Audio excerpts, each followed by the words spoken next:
नमस्कार दोस्तों, current India news के लिए मैं अब्दुल मजीद। छत्तीसगढ़ में महादेव ऐप पीछा नहीं छोड़ रहा है। इस महादेव ऐप ने पूरे छत्तीसगढ़ को बर्बाद कर दिया है। पिछले दिनों विधानसभा चुनाव हुए। इस चुनाव में भी महादेव ऐप को लेकर के राजनीतिक पार्टियों में खूब शोर मचा। बीजेपी ने तो इसको एक स्कैंडल बना दिया और कांग्रेस भूपेश सरकार को कटघरे में खड़ा कर दिया। चुनाव का दौर चल रहा था, महादेव ऐप की गूंज उठ रही थी।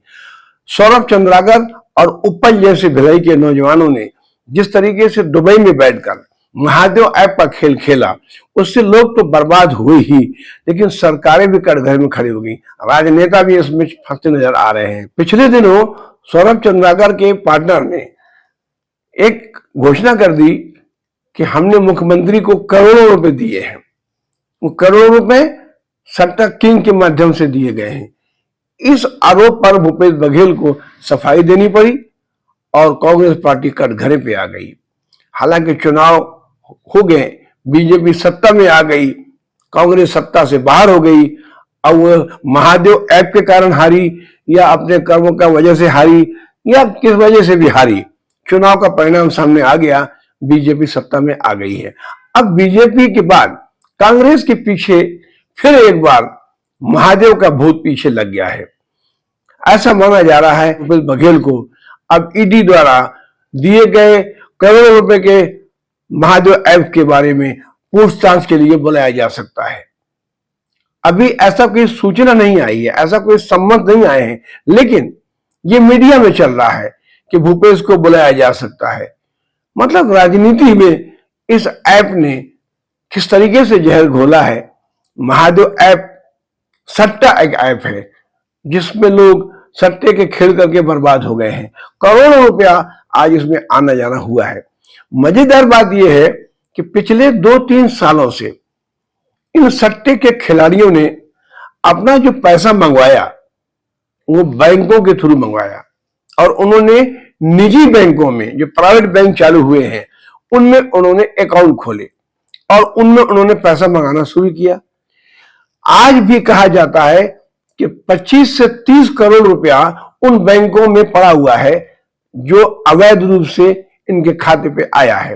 वो सट्टे का पैसा है और जिनके नाम पे पैसा आया है उन्हें ये बात का एहसास हो गया है कि साइबर जो है पुलिस का मुहकमा वो बहुत तेज है। सारे बैंकों को वो नजर रखे हुए है। जब ये अपना पैसा मांगने जाते हैं तो बैंक का मैनेजर कहता है कि हमारे यहाँ आपका पैसा सीज कर लिया गया है, इसकी जांच चल रही है।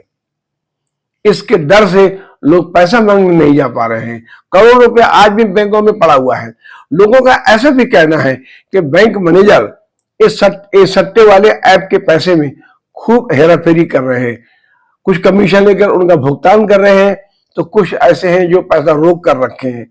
मतलब सट्टे का पैसा छत्तीसगढ़ में बड़े पैमाने पर आया है, बैंकों में आया खास करके, और लेन देन हुआ बैंकों से। इसलिए महादेव ऐप अब तेजी से फिर एक बार ईडी के सामने चर्चा का विषय बन गया है। भूपेश बघेल घेरेंगे या नहीं ये तो बात की बात है और उसके बयान पर कितनी सच्चाई है ये तो जांच के बाद पता चलेगा। लेकिन चुनाव के बाद जब सरकार सत्ता से बाहर हो गई है तो अब ये महादेव ऐप का भूत कांग्रेस का पीछा नहीं छोड़ रहा है। चार्जशीट फाइल कर दी गई है। चार्जशीट फाइल में कई लोगों के नाम जोड़े गए हैं। ईडी में जो नाम आए हैं उनसे अभी पूछताछ बाकी है। छत्तीसगढ़ में ये महादेव ऐप इतना सरदर्द बन गया है कि लोग अब इससे घबराने लगे हैं।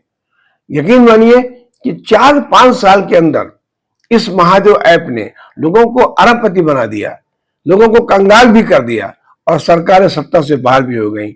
एक बार फिर महादेव ऐप अपने पूरे उफान पर है और ईडी के निशाने पर है। अब ईडी किसे किसे इस ऐप के माध्यम से एक बार फिर से कटघरे में खड़ा करता है ये देखने लायक होगा। फिर भी छत्तीसगढ़ में महादेव ऐप फिर से ईडी के सामने आ गया है और ईडी ने इसका दोबारा जांच पड़ताल शुरू करते हुए अदालत में चार्जशीट फाइल करके उन्हें सम्मन भेजने की तैयारी कर ली है। कौन कौन इसमें मुलजिम बने हैं, किस किस का नाम जोड़ा गया है, अभी ये मीडिया पर चल रहा है।